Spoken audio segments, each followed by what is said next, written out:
अस्सलाम वालेकुम everyone, you are watching my YouTube channel and doctor Duresh Waris है। आज हम जिस मौजू पे बात करने जा रहे हैं it's about gallbladder. Gallbladder की anatomical position and physiological action पे सबसे पहले बात कर लेते हैं कि ये हमारे एब्डोमेन में राइट हाइपोकॉन्ड्रियल रीजन में लिवर से बिल्कुल नीचे पड़ा हुआ होता है और इसका जो एक्शन है वो डाइजेशन में ये बड़ा अच्छा काम करता दिखाई देता है।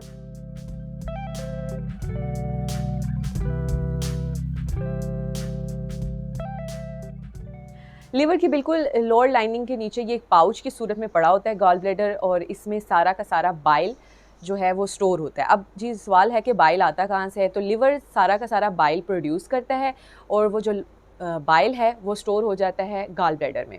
अब गॉल ब्लैडर डाइजेशन में चूँकि मैंने बताया कि हेल्प कर रहा होता है, तो मैं आपको एक स्टोरी की सूरत में बताती चलूँगी कि ये एक्चुअली होता है क्या। जब हम कोई खाना खाते हैं तो डाइजेशन का जो ये सारा प्रोसेस है वो तो हमारे माउथ से ही स्टार्ट हो जाता है। फिर कुछ पार्ट जो है हमारी फूड का वो स्टमक में जाके डाइजेस्ट हो रहा होता है, और उसके बाद भी जो कुछ रह जाता है जैसे कि फ़ैट है उसको सबसे ज़्यादा टाइम लगता है प्रॉपर डाइजेस्ट होने में, तो वो हमारे जो स्मॉल इंटेस्टाइन में फूड ट्रैवल करके आता है ऊपर ऊपर से,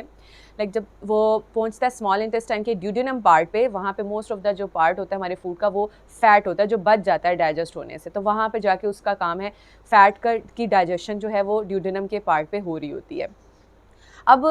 जो है बाइल यहाँ पे किस तरह से रोल प्ले करेगा मैं आपको बताती हूँ कि गॉल ब्लैडर में जितना भी बाइल स्टोर हुआ हुआ है जो कि आया था लिवर से, अब वो सारा का सारा ये इस पाउच में या इस गॉल ब्लैडर के पाउच में स्टोर हुआ है। यहाँ पे कुछ बिलरी ट्री होता है या बाइल का बिलरी डक्ट सिस्टम होता है, जो कि एक डक्ट जी हमारी पैंक्रियास से आ रही होती है, एक जो है वो थोड़ी सी हमारे लिवर के साथ भी कनेक्ट होती है, वहाँ से भी आ रही होती है एक, और इन दोनों से मिला के एक कॉमन बाइल डक्ट बन रही होती है जो कि डायरेक्टली चैनल बना रही होती है हमारे ये गॉल ब्लैडर से, और उसकी जो ओपनिंग है वो हो रही होती है ड्यूडेनम के फर्स्ट पार्ट पे। अब दोनों जगह से लाइक लिवर से भी आता हुआ, पैंक्रियास से भी आता हुआ, और इवेंचुअली जो एक चैनल बन रहा है गॉल ब्लैडर से भी आता हुआ एक कॉमन बाइल डक्ट बना देता है, जो कि वो उसकी ओपनिंग मैंने आपको बताया कि ड्यूडेनम के फर्स्ट पार्ट में होती है, तो वहाँ से सारा का सारा बाइल जो है ड्यूडेनम के फर्स्ट पार्ट में वहाँ पे वो एक्सपेल हो जाता है। अब होता ये कि जब ये अमूमन तो ये बाइल से भरा हुआ होता है गॉल ब्लैडर, जैसे ही ह्यूमन कोई खाना खाता है तो वो बिल्कुल खाली हो जाता है। क्या करता है वो ड्रॉप बाय ड्रॉप करके अपना सारा बाइल जो है वो ड्यूडेनम के फर्स्ट पार्ट में एक्सक्रीट कर देता है और दोबारा से वो खाली हो जाता है, और फिर लिवर दोबारा से बाइल बनाना शुरू कर देता है और उसको रीफिल कर देता है ताकि इंसान दोबारा से खाना खाएगा वो फिर वहाँ पे हेल्प आउट करेगा फ़ैट की एब्जॉर्प्शन में या फ़ैट की डाइजेशन में। ओके जी, ये स्टोरी तो थी एक फिजियोलॉजिकल एक्शन पे कि किस तरह से एक लिवर एक बड़ा ऑर्गन कंसीडर किया जाता है हमारी ह्यूमन बॉडी में, और उसके साथ ही पड़ा हुआ एक गॉल ब्लैडर जो है एक पाउच की सूरत में एक बहुत टाइनी सा ऑर्गन होता है, लेकिन ये जो डाइजेशन का जो मेन पार्ट है जो कि फ़ैट की डाइजेशन है उसमें बड़ा अहम रोल प्ले कर रहा होता है। ये तो इनकी एक नॉर्मल फिजियोलॉजिकल कंडीशन थी। तो अब हम इसकी पैथोलॉजिकल कंडीशंस पे बात कर लेते हैं गॉल ब्लैडर की, कि सबसे पहले दो ही मेन प्रॉब्लम्स हैं जो कि गॉल ब्लैडर से देखने को मिलती हैं हमें। The first one is gall bladder stone, के किस तरह से आम ज़ुबान में जिसे कहते हैं कि पित्ते की जो पथरियाँ बन जाती हैं उसे कहते हैं गॉल ब्लैडर स्टोन या कोलिलिथियासिस, और दूसरा होता है कि जी पित्ते का जो वो है जो उस पर ज़ख़म बन गए हैं या उसकी सोजिश हो गई हैं या उसे कहते हैं इन्फ्लामेशन हो गई है वहाँ पे, that is about the cholecystitis. तो अब कोलिलिथियासिस पे बात कर लेते हैं कि वो आखिर कैसे फॉर्मेशन ऑफ स्टोन्स वहाँ पे बन जाती है। तो जैसे मैंने बताया कि गॉल ब्लैडर में वहाँ पे अमूमन बाइल पड़ा होता है, और वहाँ पे जब किसी ख़ास वजह से या किसी ऐसी कंडीशन की वजह से वहाँ पे जो बाइल है वो क्रिस्टलाइज होना शुरू हो जाए, उसको प्रॉपर चैनल नहीं मिल रहा, रूट नहीं मिल रहा कि वो अपना जो बाइल है वो वहाँ पे जो ड्यूडेनम के फर्स्ट पार्ट में सिक्रीट कर सके, तो क्या होता है वहाँ पर ही डिपॉजिट होना शुरू हो जाता है, वहाँ पे क्रिस्टलाइजेशन होती है और वहाँ पे क्या होता है जी स्टोन बनना शुरू हो जाते हैं। जब स्टोन बनते हैं तो वो इतना प्रॉपर चैनल नहीं मिलता उसको एक्सक्रीट करने के लिए, वहाँ पे फिर पेन होना शुरू हो जाती है, क्योंकि कॉमन बाइल डक्ट एक बहुत बारीक सी डक्ट होती है, तो जब स्टोन बनना शुरू हो गया तो कहाँ एक फ्लूइड ने गुजरना है, कहाँ फिर वहाँ पे जो स्टोन्स हैं उनको गुजरने का रास्ता नहीं मिलेगा, तो ऑफ कोर्स वहाँ पे पेन शुरू हो जाएगी।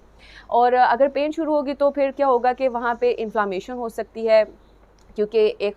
जो एक नॉर्मल से हट के अब चीज़ हो रही है एक वो उस पाउच में, तो वहाँ पे क्या होगा कि चैनल में भी ख़राबी आएगी,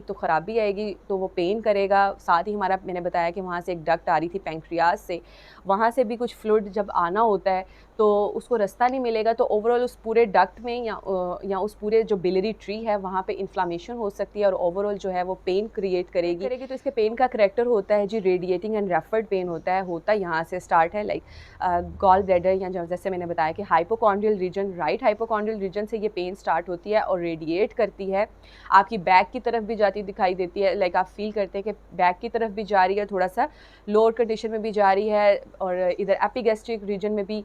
आपको पेन फील हो रही होती है। तो वहाँ पे फिर डायग्नोज करना होता है कि एक्चुअली मसला है कहाँ, क्योंकि साथ ही पड़ा हुआ है आपका स्टमक और बहुत हद तक ये तीनों चीज़ें इंटरकनेक्टेड होती हैं और फिर इनको रूल आउट करना होता है कि एक्चुअली मसला है क्या। तो जब वहाँ पे स्टोन्स होते हैं तो उसको स्कैन करने के लिए तो हम एब्डोमिनल स्कैन करवा लेते हैं, जैसे कि अल्ट्रासाउंड है, वहाँ पे हमें पता चल जाता है। बाकी जो एक अच्छा फिजिशियन है वो डायग्नोसिस बना लेता है कि एक्चुअली मसला है कहाँ पर। तो ये तो वो छोटी सी वीडियो थी जिसमें मैंने आपको बताया कि किस तरह से gall bladder normal function play करता है और फिर जब इसमें कोई मसला आ जाता है, जैसे उसकी पैथोलॉजिकल कंडीशन में मैंने बताया कि गॉल ब्लैडर के स्टोन्स होते हैं या गॉल ब्लैडर की इन्फ्लामेशन हो जाती है।